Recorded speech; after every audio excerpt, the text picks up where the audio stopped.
Hi daw, Roxy. Hi, Hindi. Roxy! Mga kapatid Hi ko po. makulit. Hello po.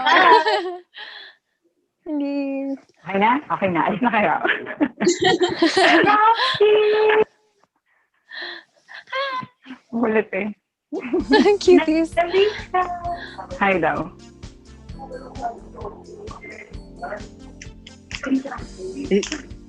Ate Beth News. Alright, we're live. Yay! Hi, everybody. Hi, everyone.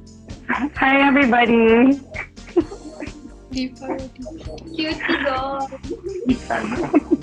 May extra.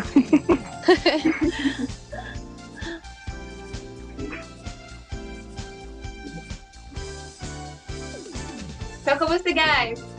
How was the weekend? Ayun. Naninibago sa lamig. sa inyong lahat. Ito na po. Live na pala tayo. Oo nga. So, hello po sa inyong lahat. Of course, we're very much excited for this another episode of What Matters. Of course, let's give the screen to our dearest Miss Philippines Earth Ecotourism, Eliza. Hi everyone joining us on the Miss Philippines Earth Facebook page. As Ate Shane said, so I'm Eliza Marie Mendoza, ang iyong Miss Philippines Ecotourism for 2020. Your elemental queens are back with another episode about what matters, where we keep our viewers aware and up to date of the current events. So last episode, our guest speaker, Dr. Liza Olegario, discussed with us the limitations that Philippines' education system is currently facing during this pandemic. She gave us a very detailed insight to the alternative approaches to ensure that all of our students are still learning. And I guess what I really took away from the discussion was a statement that she said. So what is needed most right now for the success of your education is collaboration and the willingness to adapt to your situation, which coincides perfectly with what I firmly believe in. If there is a will, there is always a way. How about you, my sister queens? What did you take away from our last topic?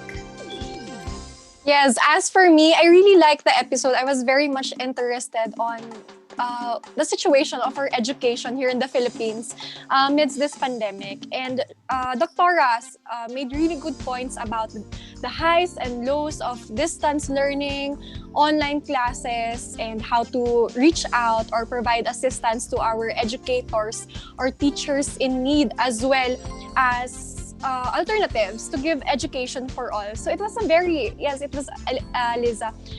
Liza, it was a very fruitful talk, and I personally learned a lot. For those who missed it, our viewers who missed it, it's still available on our Facebook and YouTube page. You can watch it there. And yeah, the thing I like the most is knowing that education always finds its way. You just have to be eager to accept it. Yes. That's so true. How about you, Ate Pat? Even though you missed out, I'm sure you have so many opinions when it comes to education. Also, na-mute ka po. Yeah.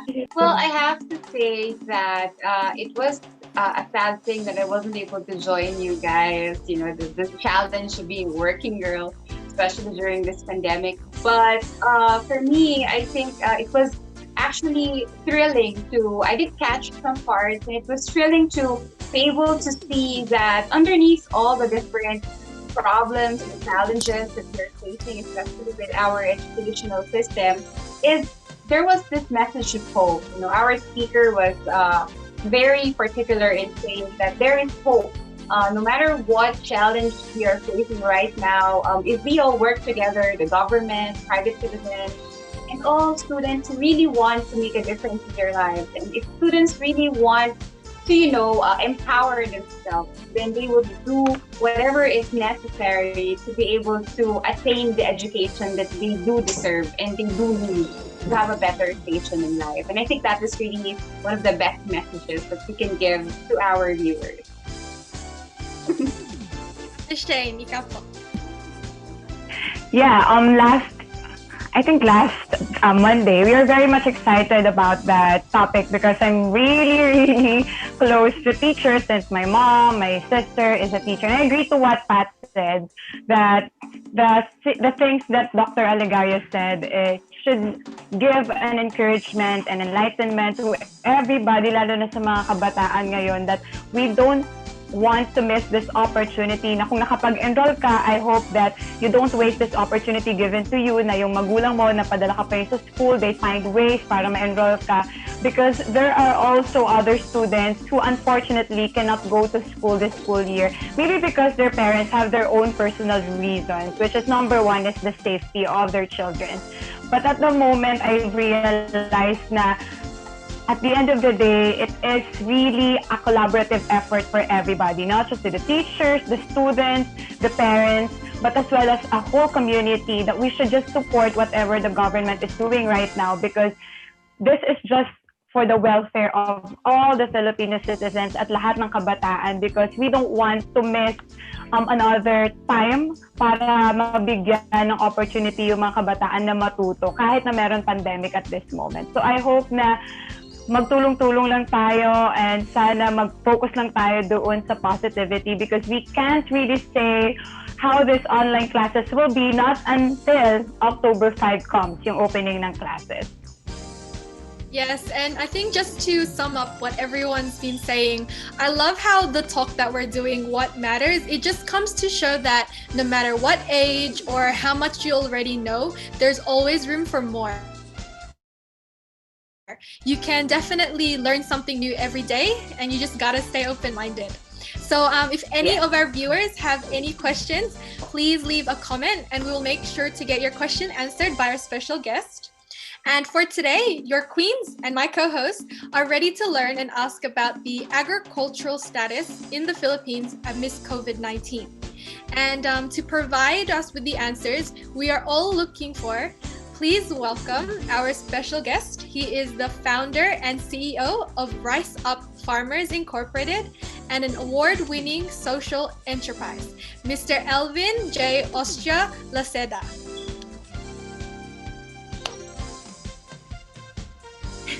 Hello! Magandang hapon sa lahat. Hi, Hello Sir po. Elvin! Magandang hapon po. Magandang hapon din. First off, we'd just like to ask po, how have you been? How have the Rise Up Farmers Incorporation been, especially now during the pandemic?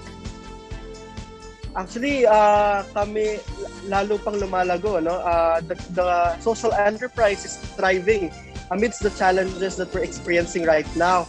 Actually, I'm with my team right now. We're preparing for the opening of our farm schools in the next 2 weeks. So later, we'll share to you what we're doing in helping farmers in the provinces for them to become entrepreneurs so that they can win the game of agriculture. And at the same time, how are we pivoting our business, especially ngayon, the food supply chain is very challenging right now. Yep, it's amazing to be here with you today. I'm learning with you and it's great that we can share the things to our fellow kababayans around. Actually, po, if you have something ready to be presented to us, you can do it now with your group. Hi to everyone that's with you there. Yeah, they are busy preparing the supplies for our farm schools.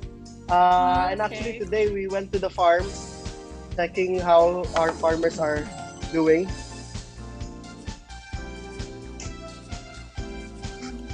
So, wala po kayong presentation, so is it just us asking questions?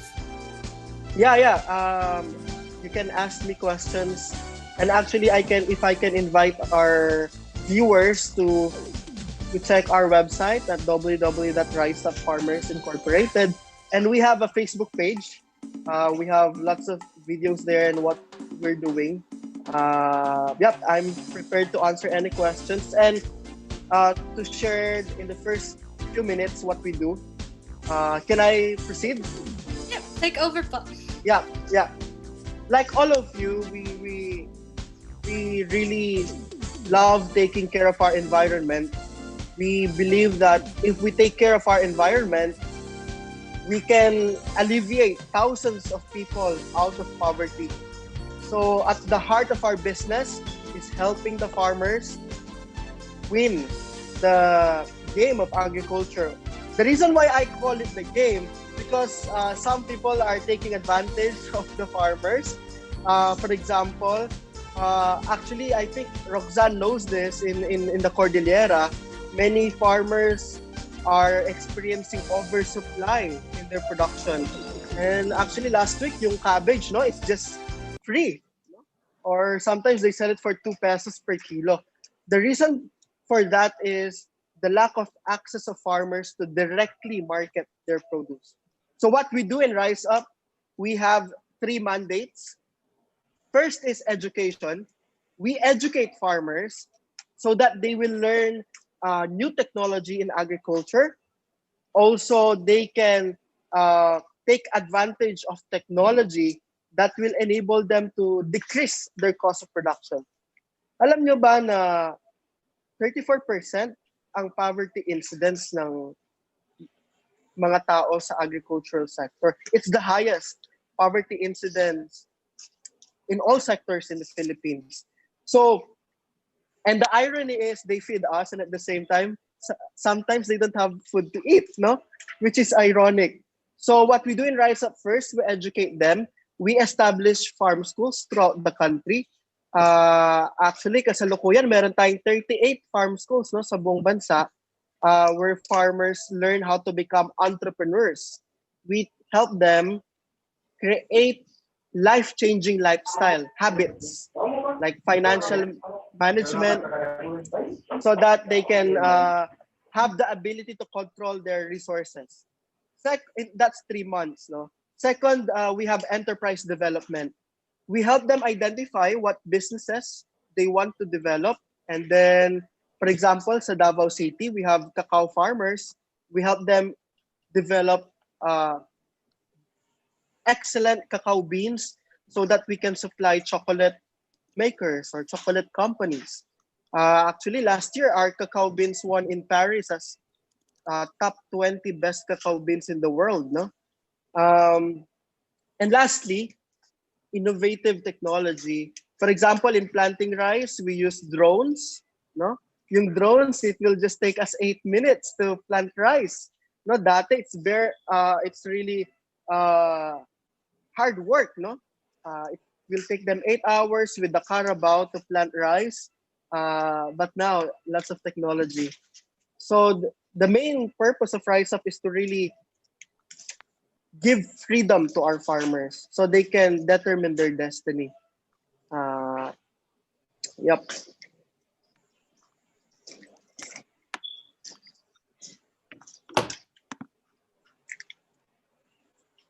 And make it sexy and attractive to the young people. Yeah. I think it's also very nice that you mentioned about the particular thrust of the program to invite more and more young people to get back in love, fall in love again with the profession of agriculture. Because I've done, during my stint in Congress, I think way back in 2016, I participated in a couple of field trips to Baguio, and I was able to talk with a lot of farmers. And it was that time that I was doing research about the national laws on irrigation, and they really mentioned that one of the biggest problems is really convincing their children that there is a future in the profession of agriculture, because a lot of our Filipino youth back then were really considering that they wouldn't really achieve a good life, or at least if not good, at least dignified, if they keep within the profession of their parents who are farmers in Baguio. And I think one positive thing that we might glean from the pandemic, at least, is the people are now witnessing a revolution in terms of how they view agriculture in connection to their everyday life. So I think it's very noble for your organization. Thank you very much, Sir Elvin, and the rest of your organization for, doing the hard work. Because it's really hard to convince children to once Thank you. again take up this noble profession. And I can even still Yeah. remember there was a time when Philippines was regarded as one of the most advanced when it came to technological matters when it comes to agriculture. I remembered a Yep. lot of my mentors telling me that people from Thailand, Mhm. Indonesia, they were coming to the Vietnam. Philippines to learn agriculture. But somewhere Yep. along the way, we lost our way. So I'm really happy to know that people like you, Sir Elvin, and your team are really pushing for a more agriculturally friendly Philippines. Yeah, we don't have any choice kasi that's the only way forward. Look at Thailand and Vietnam. Their economy grew because they focused on first on agricultural development. Like what all of you, I really feel that we you can use your influence so that we can make it more attractive. And kasi agriculture is not just about planting or harvesting or the very hard work of doing it. Agriculture can also be digital marketing, graphic design, uh, even Mm. architecture can be with it, design, urban farming, like what all of millennials are doing right now. Yeah. Yeah, plantitos and I plantitas, really like right? the way that you said that, Sir Elvin, because actually Sure. I have this show. We called it Eco Angels Unite, and I have created an episode wherein we went doon sa farm ni Congresswoman Helen Tan. She's the Congresswoman of 4th District of Quezon Province. So we went in Gumaca. So she is actually helping those farmers there. Kasi kilala ang Quezon sa nyog. So Coconut. when we went Coconut. there, Yeah. I'm really surprised that it is a cacao farm. So sabi ko sa kanya, Yeah. Congresswoman, are you in supporting not just yung mga nyog, pero where this initiative came from? And she said that it all came from with her liking chocolates. So iniisip niya that that is not just to open opportunities sa mga farmers on focusing themselves sa pagnyonyog lang, wherein she gave Mm. also opportunities din sa mga farmers to develop more skills and to create this like a new and instill a new breed of citizens wherein Yes. tinuruan niya yung mga farmers na magtanim ng mga cacao. So she called that 4K Cacao Farm. So it's like a livelihood of people there. Kasi sabi ko sa kanya, why did you think of that initiative, ma'am? Ang sabi niya sa akin is that para naman hindi lang ma-enclose yung mga farmers na paano kung maubos ang nyog. At least meron pa silang other options wherein meron pa silang alam nila kung paano mag-breed ng mga cacao. And it's very Yeah, yeah. interesting also because when I went there, to my surprise, there's also vegetables at meron din silang mga manok, gansa. So she maximized that farm not just for herself, but she opened opportunities for people to learn wherein she built also schools there. As you've mentioned kanina, may mga graphic designer. So it's really surprising na ang it's not just enclosed to farmers.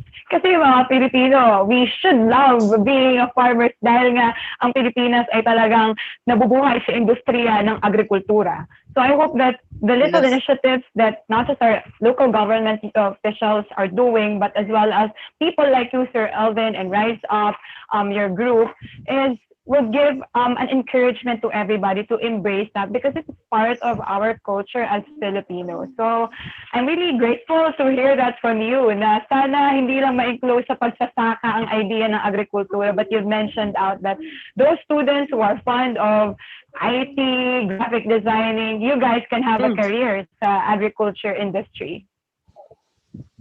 Yeah, yeah. Yeah. Can I just quickly mention, no? Shane and Patricia, I think Shane, you're from Atimonan, and Patricia, Yes. you're from Daraga Albay, right? If I'm not mistaken. Yes, sir. Yes, sir. Yeah, yeah. So, Sure, yes. and napakaraming coconut sa area ninyo. Pero alam niyo ba, Yes. the sad thing is, 'di ba, yung mga pinakamahirap na sector is farming, no, agriculture. And ang mga pinakamahirap na farmers ay yung mga coconut farmers. And yung ginawa nila Congresswoman Tan na binanggit mo, Shane, actually that's the most excellent thing to do kasi ang cacao, parang asawa niya yung coconut. Cacao always thrive with coconut. No? Kasi matatalo ang mga farmers natin sa copra. Grabe, talo talaga ang farmers natin sa copra. Pero if they develop cacao as an industry, produce excellent beans, it's not only the local market we can supply, it's the whole world. Kasi malaki yung potential ng cacao industry. So that's great. Thank you so much for mentioning that. Thank you. And if you have any questions yung mga viewers natin, we would love to hear from them. Yes. And for me, Sir Elvin, thank you so much for taking the time to join us today. And I like how you highlighted the situation of the farmers here in Cordillera. Because I've seen po a Facebook post that really got my attention. Sobrang na-alarm ako seeing na ang kwento is yung delivery truck for vegetables together with the farmer, they were supposed to they were supposed to go to Metro Manila to deliver vegetables, although naharang sila sa checkpoint. So bumalik na lang sila. Ang nangyari, as you said po earlier, pinapamigay na lang, or yung isang mas sad na factor is tinatapon na lang nila to avoid the hassle of spoilage. So sobrang isa yun sa heartbreak kasi I also stayed in Metro Manila the entire ECQ. Ngayon lang talaga ako nakauwi sa Baguio, and hirap ako makabili ng gulay, makahanap ng gulay sa area ko. So imagine yung overproduce, mostly in areas like Northern Luzon, tapos sa Manila, bakit parang ang hirap hanap ng gulay? So I think it's more of connecting po the farmers to the consumers. And I'm very proud to say na our Miss Philippines Earth 2019 Janelle T, she is one of those who are helping our farmers with her tindahan on the go. So tinutulungan niya mostly, yes po. So I hope that mas marami pang mag-engage sa pag-help sa farmers natin to connect the consumers and the farmers kasi they really need the help. Imagine mo yung overproduce. Sayang talaga. And with that na rin, I would like to add na sana yung fee or yung payment na nabibigay sa farmers, it's enough or ample naman para sa kanila. Kasi imagine, like sayote dito sa Baguio, malago talaga siya. Ibebenta nila sa mga resellers 1 peso. It's not what they deserve. Imagine mo yung hirap ng palago ng farm mo tapos bibenta mo ng 1 peso. So those are just some of the problems. And gusto ko yung what is your insights, ano po yung opinion nyo regarding this po? Sure. Thank you, Roxanne, for highlighting that great need, no? This is not my opinion lang, no? This is the solution. In order to answer that, I have two answers, yung short-term and long-term solution. I'll start with the long-term. The long-term solution is what we call market-driven farming. Before pa itanim ni farmer, for example, ni Mang Jose, yung kanyang sili or sayote, kailangan alam niya na yung market outlook, no? For example, ilang tonelada yung kailangan ng food manufacturer or ng mga retail customers niya. 3 to 6 months even before he plants it. So, we did the research on this, and that's the way forward. 3 to 6 months before pa itanim ng farmers ang kanyang produkto, dapat alam niya na yung market. Ano yung volume, anong specifications. Nang sa ganon, we can avoid oversupply or overproduction. Kasi what happens right now, 95% of the farmers, what they do is, they'll plant what they know to plant, like yung traditional planting. And then they will just wait for the traders to come in. And the saddest part here is this. No farmers set their price. They ask the traders how much is the worth or value of their harvest. Yun yung nakakalungkot. Can you imagine that? Hinihintay mo, tinatanong mo yung presyo ng produkto mo sa trader, sa bibili, right? When you go to the supermarket, it's the other way around. Ikaw yung nagtatanong, how much is this, right? As the consumer. So that's our vision in Rise Up. In the next 5 years, we want farmers, we aim that farmers can control the way they price their products. And it will happen through market-driven farming, data-driven. We developed a platform called Transfarm. It is a platform for food manufacturers for them to say to us, to tell us what they need. And then that's the crops we will ask the farmers to plant. So we teach them specific things to Para qualify. walang sayang. And then lastly, short term, Okay. may mga mobile app ngayon. Actually meron kaming app, transfarm.cc. Our viewers can order there, and in September, we have deliveries in Manila. So they can purchase directly through Rice. Wow, thank you so much, Sir Elvin, for all that you do. It's good to hear that there are people like you po who support our farmers kasi as you said po, they don't get enough support mostly Yes. from our country. So sana mas pagtuunan pa natin sila ng pansin and let's uplift agriculture, mas pag-usapan pa natin siya. Yeah, actually, that's why I'm very grateful that for a beauty pageant to talk about what matters, like agriculture, that's amazing. Kasi isa sa mga advocacy na naiwan sa Philippines, itong agriculture. And thank you for Queens. Thank So you po. our preparing hard and soon to be Miss Earth. Roxy, do you have any more questions or is that all? Yes, I have one more question po. The government recently put up a program, specifically the Department of Agriculture, yung plant program natin. Ahon Yes. lahat, pagkain sapat laban sa COVID-19. So, how much do you think is it progressing po, Sir Elvin? And gaano ba ka-aware yung tao na may program na ganito? Yes, actually, we salute yung the Department of Agriculture under the leadership of Dr. William Dar. They've done a great job in enabling farmers access resources. Actually, ngayon yung plant program, may urban agriculture program ngayon sa lahat ng cities and municipalities.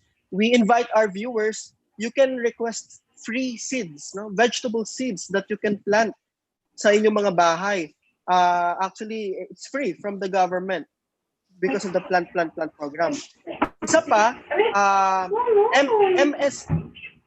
MSMEs like us can get loans from the government right now.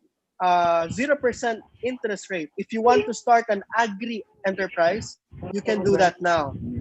0 interest rate, payable in 5 years. So it's really helpful, no? And then ngayon, maraming programa ngayon ng DA para maiwasan na yung mga bottlenecks sa checkpoints. Yung may food passes that they give to the farmers so that you can go through the checkpoints. At marami pa, mga scholarship in agriculture. It's free. Ang nakakalungkot lang, konting nag-access. So, agriculture is a beautiful job. It's a beautiful career for beautiful people. Yes po. Eliza, sorry. I go Roxy. Sorry, delay po yung internet. Well, it's good po that there are programs nga such as this po and you po who support it. And just to share po, because since as much as I with the time given to me, I really take the opportunity to speak about the plant program. Although I am not 100% familiar with it, so I'm happy that I gained more information about it. And regarding the free seeds, I already shared this in our past interview. I got mine. I recently got mine from my local government unit. Yes po, and it's good that the plant program po is introducing urban agriculture or farming in metropolitan areas to secure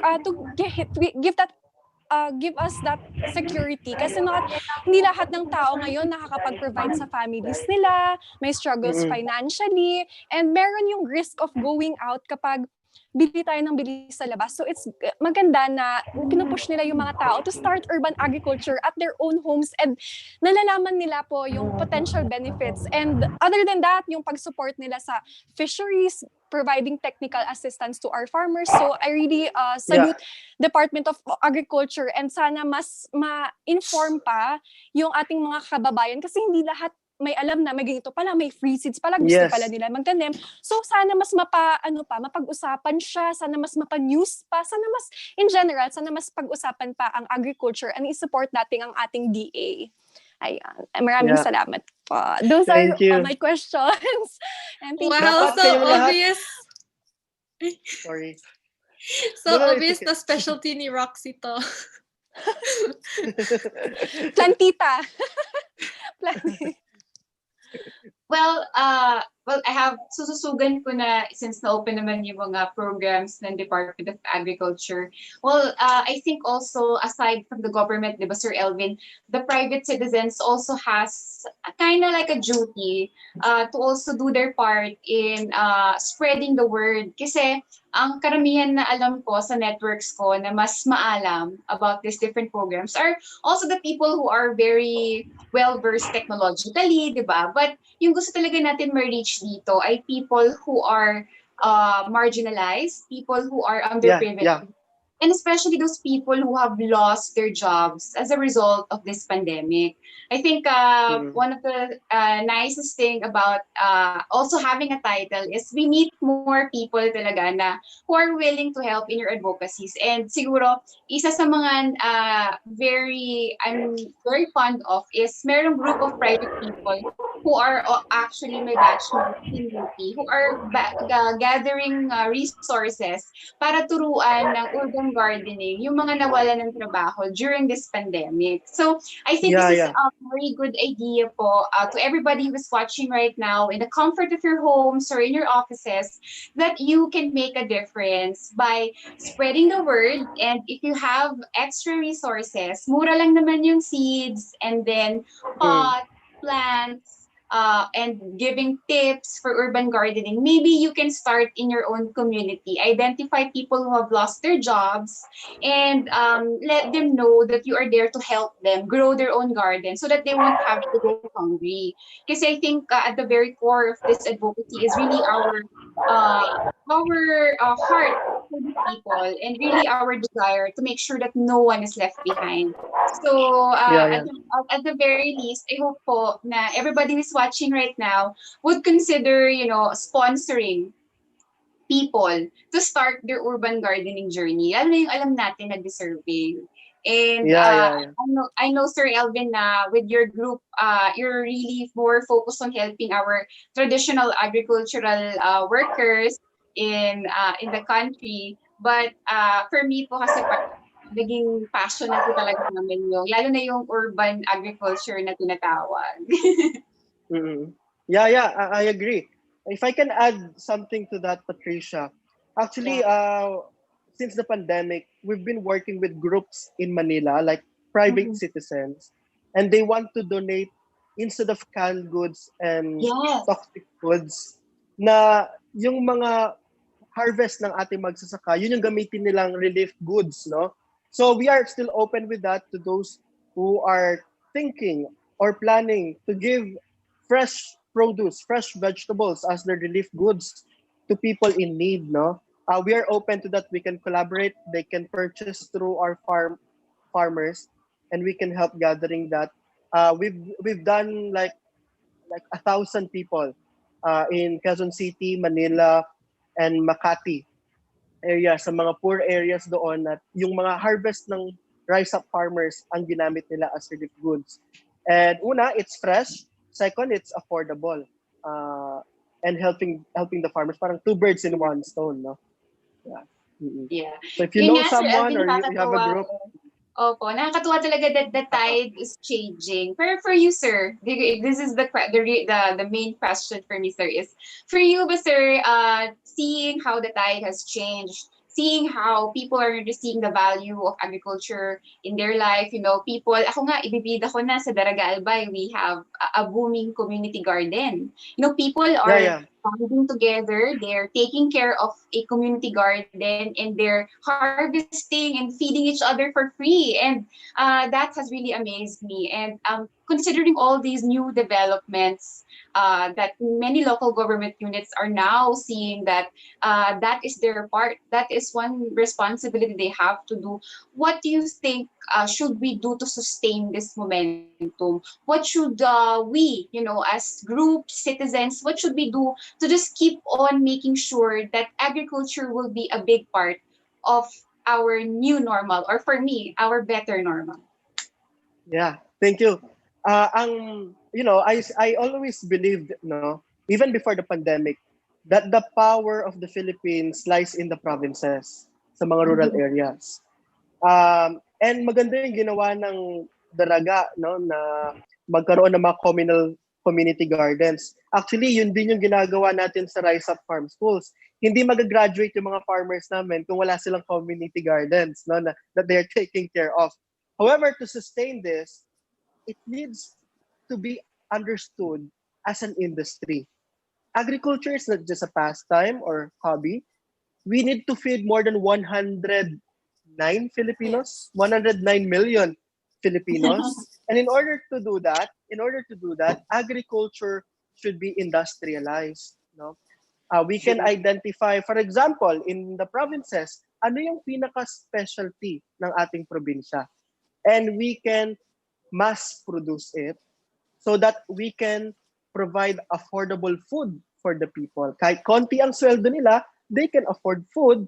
At the same time, pag nakatipid sila sa pagkain, they can invest more in education, healthcare, and other things that they need. Kasi pag nagmura ang pagkain, our people can invest more in their, like, for example, health and education. And that's really needed. So, again, lastly, yun nga, we need to focus on the provinces, developing the provinces.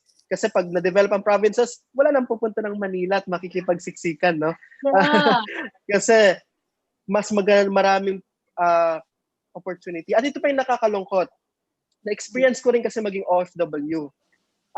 Yung mga mahirap nating kababayan, magiging option na lang ang pangingibang bansa, hindi na necessity.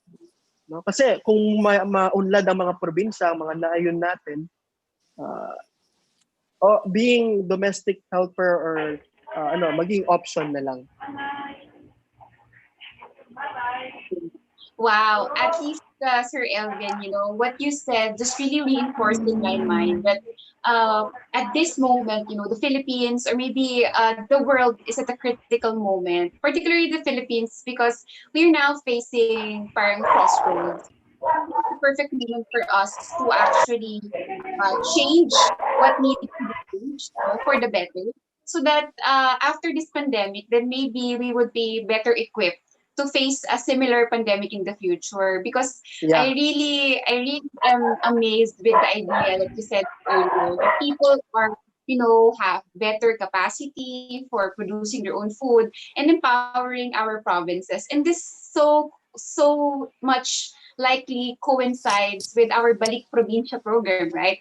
We have our government encouraging people that, hey, we need to go back to the provinces, and hey, we need to take care of our own places before we even think of other places to go to. And what Roxy said earlier about the devastating situation of our crops going bad, or the Baguio farmers, being stopped in the highways, would never happen if we have that kind of place, or we have that kind of society, because people would be buying local. And when I say local, not Baguio, because it's funny when people say, oh, I bought local vegetables, agriculture, they're going to say, oh, so you bought in Baguio. And we fail to see that when we say we should buy local, we should buy to the nearest area, near our own homes. And I think that's really the most special thing. We're going environmental. We're going back to the basics of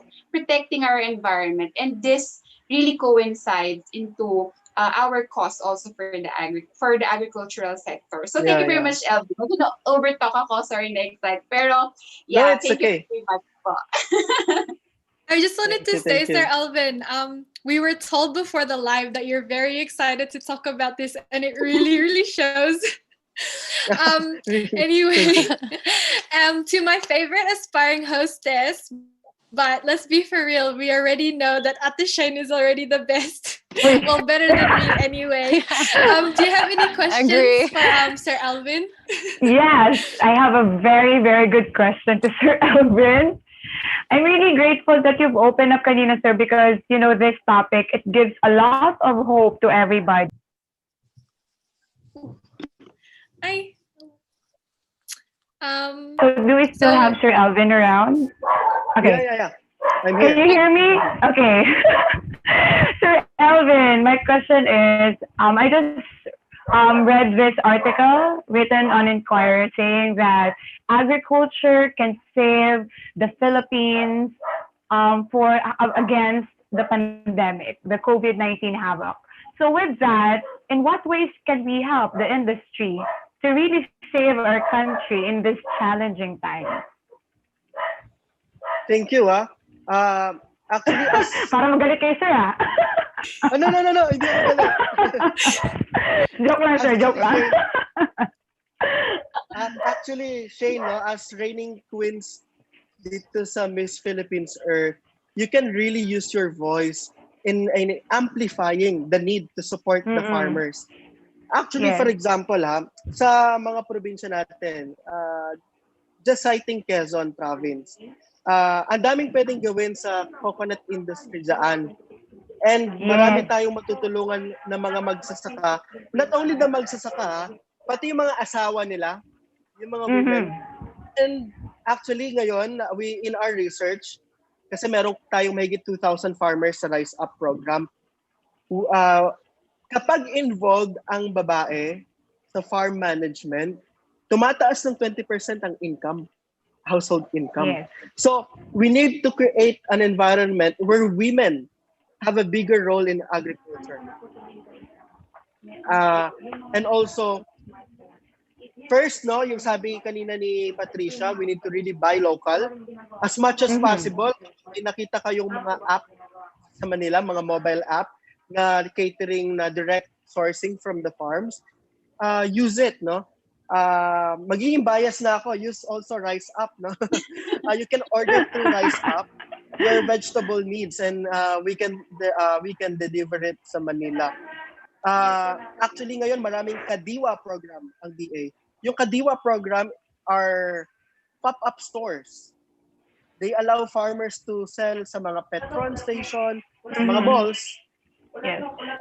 Like for example sa SM Aura, Mega Mall, McKinley Hill, yung mga ganon, buy directly from the farmers. Third is, isang simpleng pwedeng gawin ng mga tao, yung wag magsayang ng kanin. Yes.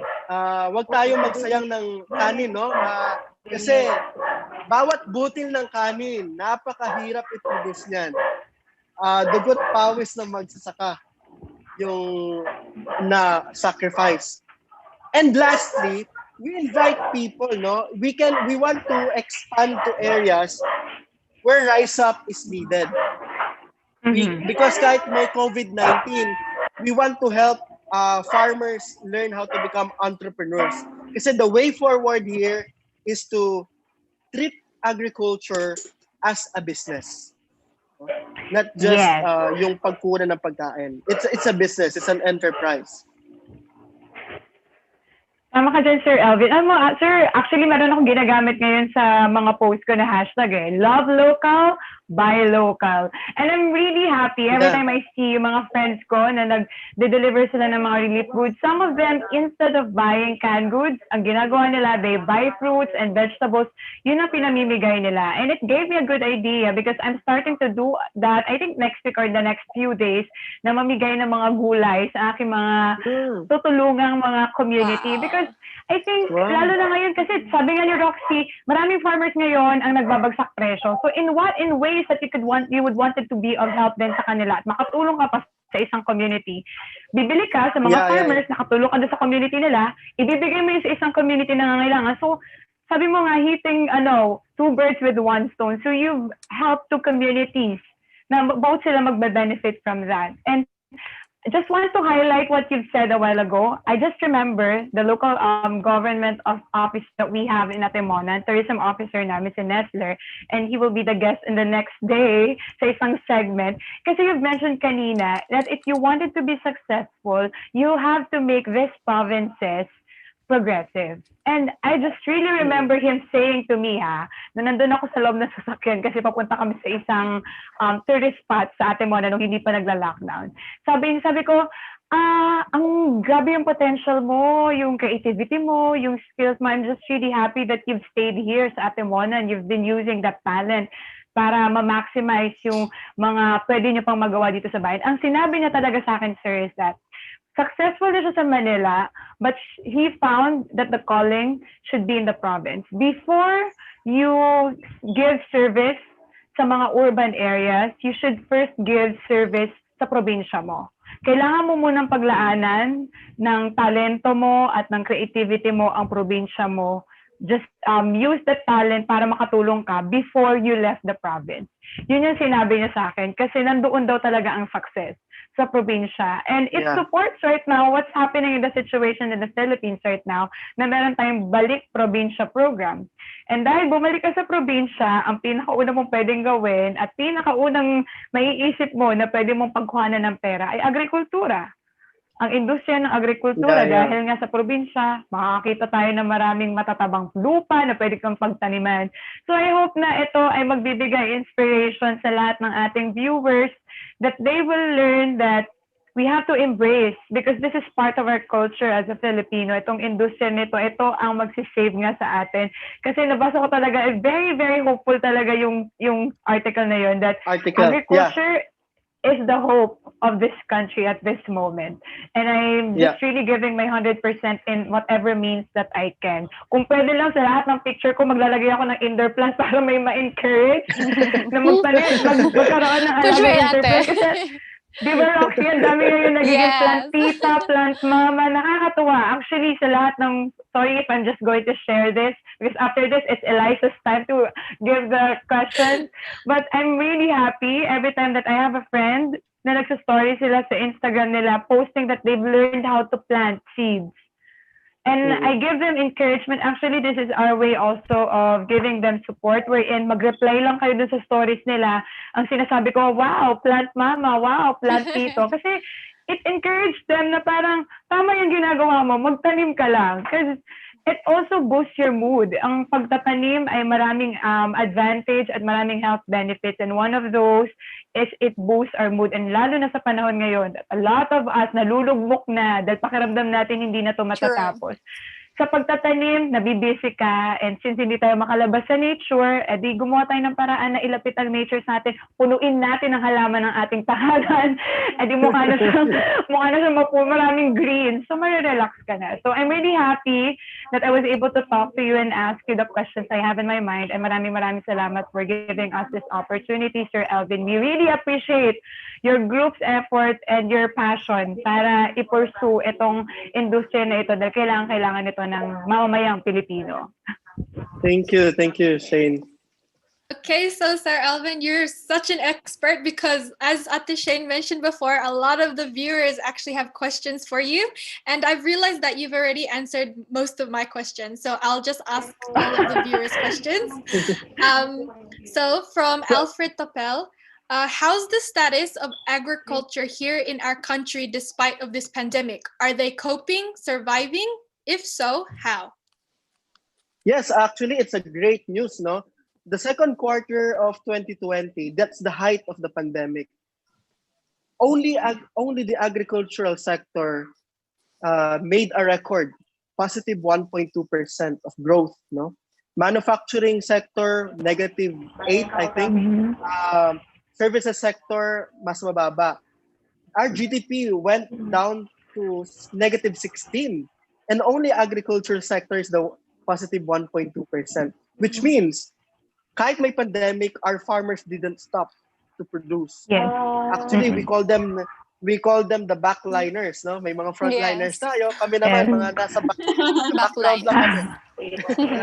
So, malaki pa rin ang pag-asa natin sa agriculture. Maraming issue ngayon sa agriculture like land rights or whatsoever.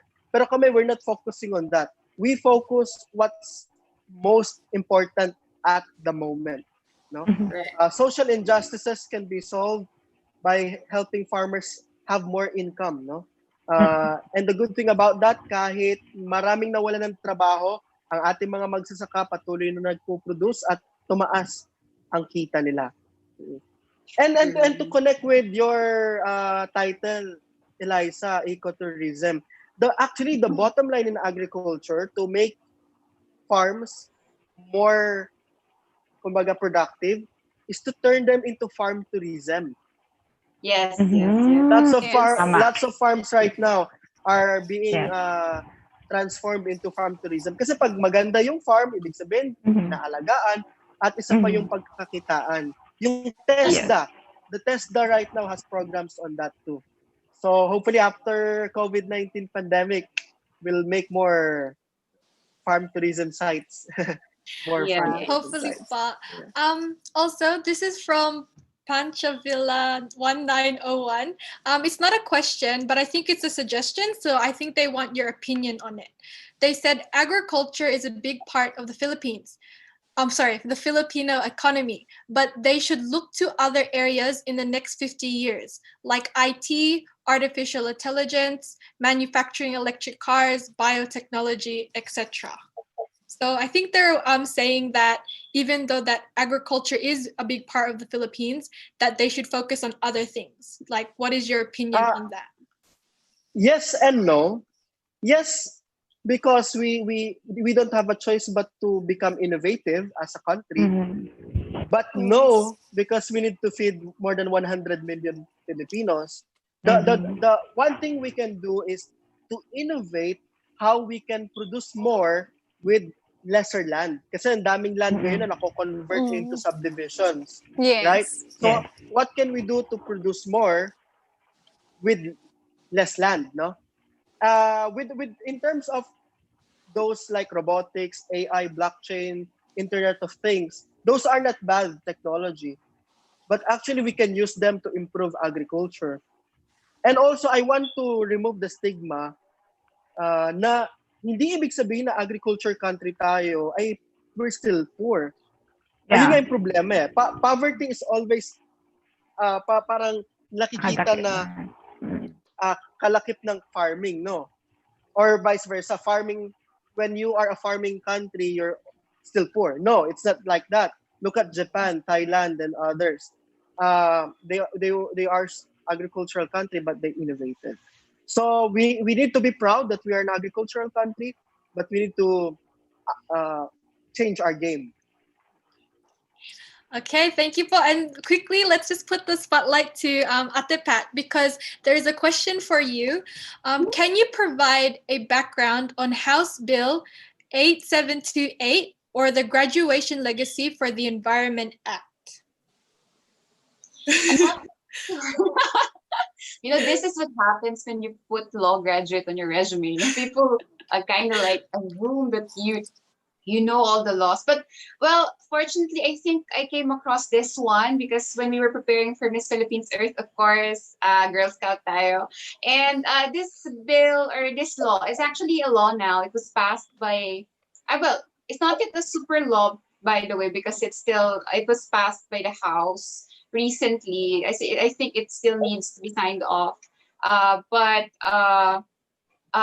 the tenure of this law is that everyone from high school, elementary, and college cannot graduate before planting 10 trees. And when we say 10 trees, I want to specifically point out that not just any tree, you have to make sure that it's a native tree. It's something native to the area where you're going to plant. And I think this is, I think a lot of environmentalists will argue about how effective tree planting really is when it comes to revitalizing our forests. But I think for me, there's no harm to it as long as it is done properly, you know, proper tree nurturing and proper research goes in, not just planting around just to graduate as part of the requirements. Yun po. I think Mr. Elvin, did you have also an opinion on the bill? No, wala. Okay, sorry po. So No, I'm good. back to you po. There's a question. Somebody, who's it from? City Usman. Sorry. Hello po. May 1 hectare akong lupa. Walang pang tanim.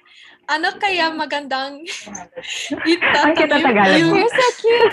Mabilis ako makaka-harvest na patok. It's so Can cute. you answer that, Eliza? I'm just joking. In Tagalog. In Filipino. Tagalog Challenge 101. That's a They're really great question, testing no? me. Yeah. That's a great question. Kasi, ang dami ngayon talaga, especially mga OFW, na mga Filipinos overseas, na may mga lupa sila dito sa Pilipinas and they don't know what to do.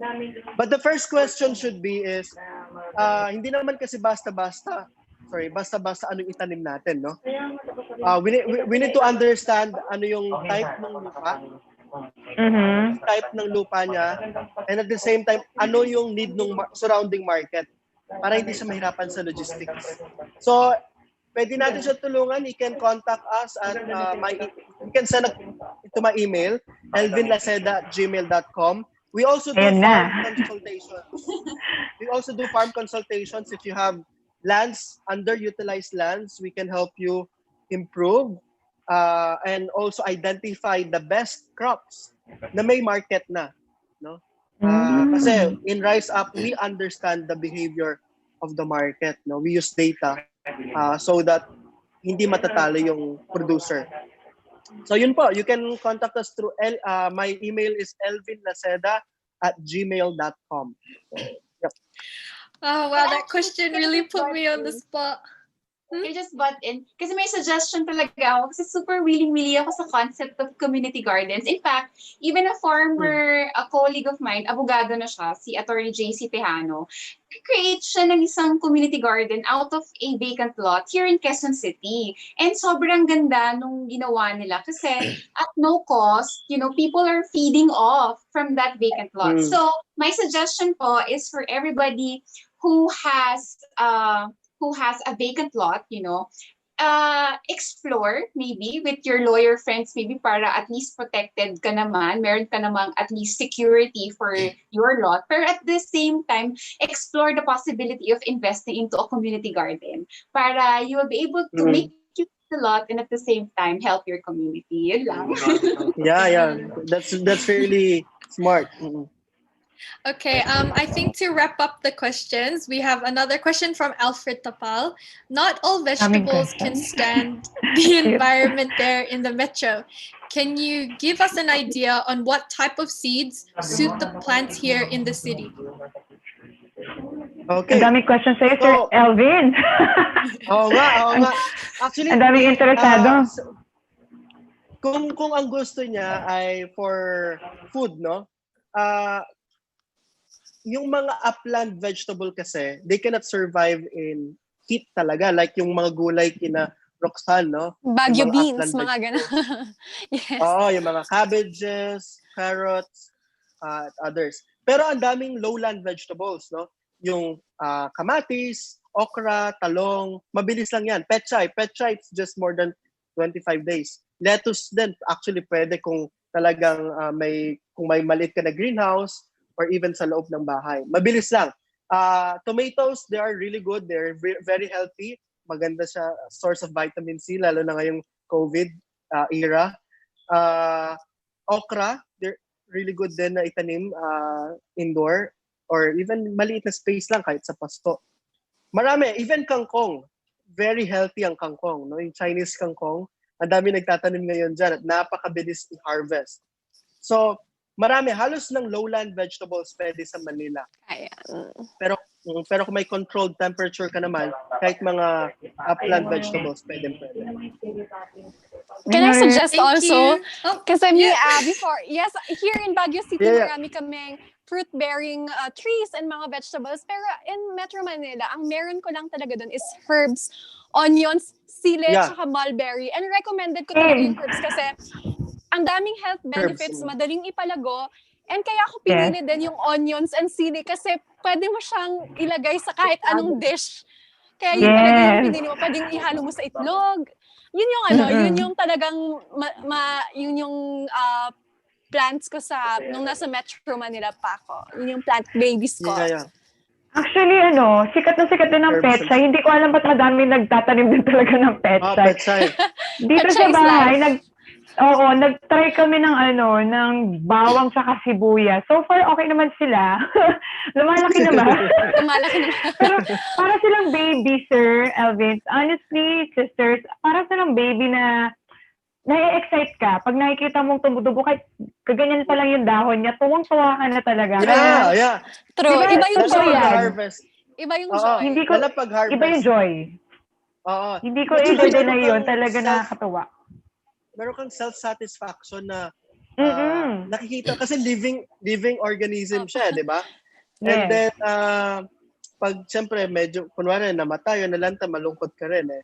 Pero if you take care of it, it's like a relationship, no? If you really take care of it, nourish it, Wow. it will Like your own child. Tama. Tama Yeah, ka yeah. dyan, sir. Gusto ko yung sinabi niya, sir. And trivia lang pala ha, just to share to everybody, sorry, medyo na tayo, overtime, pero share ko lang to kasi para po sa lahat ng nakaka-feel ng stress and anxiety, ang sabi sa studies ha, mag-plant ka or mag-alaga ka ng halaman. Kasi doon nagsa-start na ma-develop yung compassion mo or dahil meron kang inaalagaan na buhay. So, parang binibigyan mo din ng value yung life mo. So, May para sa lahat ng responsibility. nasa-stress, may responsibility ka na parang kailangan mo gumising kasi magdidilig ka ng halaman. Yeah, yeah. So, marami talagang benefits ang pag-aalaga ng halaman. Kaya Liza, ikaw na yan. Ikaw na. Mr. Gusto ko Alvin, I think Tagalog. you're so lucky that all our queens are so passionate about this topic of Yeah, agriculture. I'm grateful. I think I just want to admit that I love the fact that you chose to focus on the people because a lot of the time our hard workers get lost in like the labor and agriculture tends to focus on the products and the profits, but you really see it differently that agriculture isn't about just someone having a job, but it could also be a lifestyle. And as you mentioned before, as Miss Philippines Ecotourism, as Miss Philippines Ecotourism, I can see that you've built and achieved like a sustainable system that not only provides jobs, but also benefits the economy of the Philippines and our Mother Earth. Because even though it isn't really like a tourism spot, ecotourism is about ensuring that we make sure not to destroy our natural environment, but instead of turning it into something where it can thrive. And in this case, it is called Rise Up Farmers Incorporate. Thank you. Can I just add something to that, Eliza? Yeah. Very short. We found out to really take care of the environment, especially sa mga protected area, we really need to work with indigenous people. So what we did in the South, in Mindanao, we're working with indigenous people, the Lumad people, to preserve their culture. And at the same time, they're the best caretaker of the environment in their area. And we are helping them produce new products, agricultural products, no? Yung mga indigenous people. Kasi sila yung pinaka-marginalized na farmers din, mga IPs natin. And yeah, we were seeing that they take good care of their farms, kasi nakikita nila na may benefits, no? Hindi lang monetarial, but societal benefit as a whole. And then in long run, they take care of their culture and preserve it. All right. Thank you, Sir Alvin. I think that about wraps up our agriculture topic for What Matters. I would just like to say on behalf of my sister queens, Miss Philippines Earth, and everyone watching, thank you so much for taking the time out of your day to answer our questions and show us what a business that cares for its people and the environment looks like. Thank you Thank po. you. Can I mention something? Can they add Thank like you us on po. Facebook? If Oh, they yeah, can. go ahead po. Go ahead po. Yeah, support Rise Up. Please like our Facebook page to watch out for news, and we hope that you can be our ambassadress too. All of you. Oo to, naman. in support of our farmers. Excited ako dyan. Thank you, thank you. All right. Thank you everyone who watched our live. Also, please God bless you watch all. out for the upcoming Miss Earth 2020 events. Don't forget to like and follow the official social media accounts of Miss Philippines Earth. So Ate Shane? Well, aside from that, on following our social media accounts, please like or follow us through our Facebook page and our YouTube channel. Subscribe na kayo. That's Miss Earth, and of course, follow us on Instagram and Twitter. That's at Miss Earth. And don't forget that there's an upcoming Getting to Know event with your delegates for the upcoming Miss Earth 2020. Go Roxy! That will be happening on September 21. So let's give so much love to our Filipino representative for the upcoming Miss Earth, and of course to other delegates all over the world. And of course, it's starting September 22. Don't forget to watch out for the daily pre-pageant event. A number of our special eco-angels will be showcasing their talent and elegant costumes. So this is certainly something you shouldn't miss. To know more about the time and delegates assigned, please visit and follow the Miss Earth official Facebook page. Thank you for joining us today, and we would love to see you again on our next stop this coming August 28th. That's 5 to 6 p.m. Thank you guys! Thank you! Thank you, Sir Thank you, Elvin. thank Thank you. you, Sir Elvin. Maraming salamat. Thanks, Queen Sister. Thank you. Thanks, Sir Elvin.